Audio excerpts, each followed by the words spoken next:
How's it, folks? I've decided that I'm going to put together a short video, post it onto YouTube, and see what gives. It's very impromptu, but yeah, I'm just like really excited about the rugby that's ahead of us this weekend for the World Cup quarterfinals, along with obviously the semis and the main game in about 3 weeks' time. So yeah, just to give you a bit of an idea of how I'm kitted out here. Obviously, I'm just sitting within the confines of my own little home. And yeah, I've got my gear on here, and got my little bandito from my recent trip to Japan, which was absolutely incredible. Anyway, moving on to the rugby.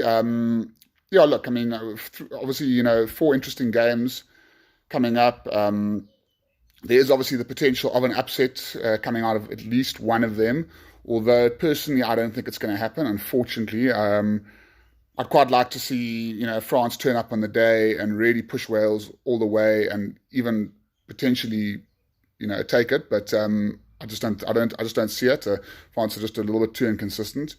Um, the first game, obviously, being probably the most exciting of the 4 games, potentially the most competitive of those 4, I'd say England Australia. Like most people, I see England winning that game. I think they've got a formidable side. They've got a serious pack, and really exciting outside backs as well. So they also tried and tested the English. We all know that they play a really impressive brand of rugby when it gets to knockout rugby and World Cups. And it's the knockout rugby in World Cups is fundamentally different to any other type of rugby. There's nothing that compares with it. There's nothing that compares with that level of pressure. And it's just been proven over and over again over the World Cups. The same sides turn up when it really matters. So yeah, I see England taking that by anything between 10 and 15 points. Next game, New Zealand Ireland, exciting one as well. Obviously, there's a fair bit of history between these two teams. A lot's been said about the last 3 games between the sides.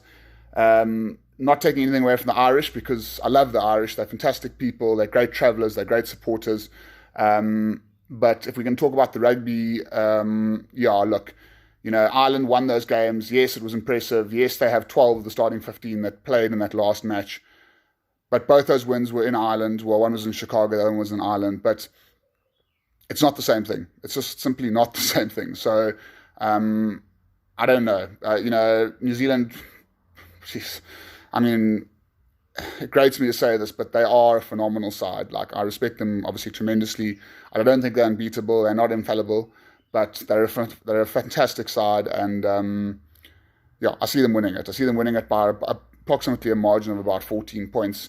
Yeah, I just don't think Ireland are going to be able to live with what New Zealand are going to throw at them. That's really the simple answer. The only possibility is that the Irish forwards really stand up, which obviously could happen. Perhaps Ireland get a bit of luck, something goes their way. I mean, I certainly don't want this, and I really hope it doesn't play a role in these matches, but maybe New Zealand gets a yellow, potentially a red. I mean, a red would be dreadful for New Zealand or for any other side, so let's hope that doesn't happen. But, the history of this tournament thus far seems to indicate that it's obviously a possibility, and there's so much grey area with these new tackle laws and stuff, and I mean, it's not a debate for now whether it's right or wrong. The directive seems to be not the best from World Rugby, but we can all understand where they're coming from and what they're trying to achieve. But anyway, that's a topic for another day.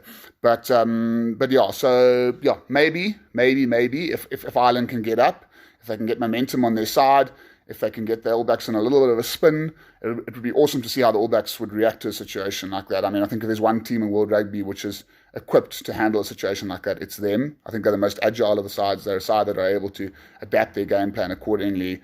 They're probably the smartest team in World Rugby. So yeah, that's one of the reasons why they're just so formidable. And never mind the fact they've got such outstanding athletes, and they're just such a world-class side, no matter how you look at them. Okay, cool. So that's taking care of the Saturday quarterfinals. Moving on to Sunday, we've got the France-Wales game Sunday morning. Yeah, I mean, I've touched on that already. I don't see it from France. Like, as much as my heart wants to say it can happen, my head says no. It's not gonna happen.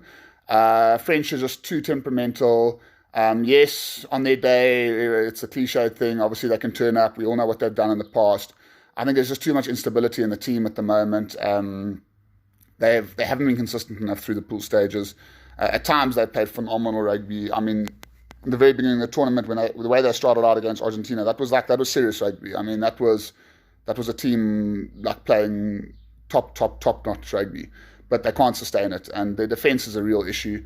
The way they let that lead slip against Argentinians, I mean, let's not take away anything from the RGs. Like, they played a good game of rugby. They fought back. They were always going to, but yeah, with that type of defence, it worries me with regards to the French. I can see Wales hurting them. I think Wales have got quite a varied game. They've obviously got a super pack of forwards. They're a very well balanced team, and I back Wales there. I think Wales are going to get through. And then moving on to the Bok, obviously the most exciting one for us, the Bok Japan game. It's been really interesting following everything in the media this week with what Rassi's been saying, and how it's like it's kind of bittersweet for them because they've got such respect for the Japanese, and they've become the darlings of the world, really. I mean, through the way they've hosted this tournament and the way they've embraced it, the way the people have taken it on.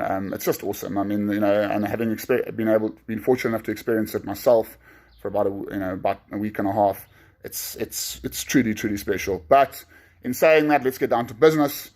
We've got a World Cup quarter final ahead of us. Sentiment means absolutely nothing. Okay, Japan were fantastic. They played a lovely brand of rugby. It's been awesome for everyone to watch, and people have loved it. I mean, it's what the game needs. And they really, kudos to them, like for coming up with that brand of rugby, being brave enough to play it, and obviously succeed in it, execute it fantastically well.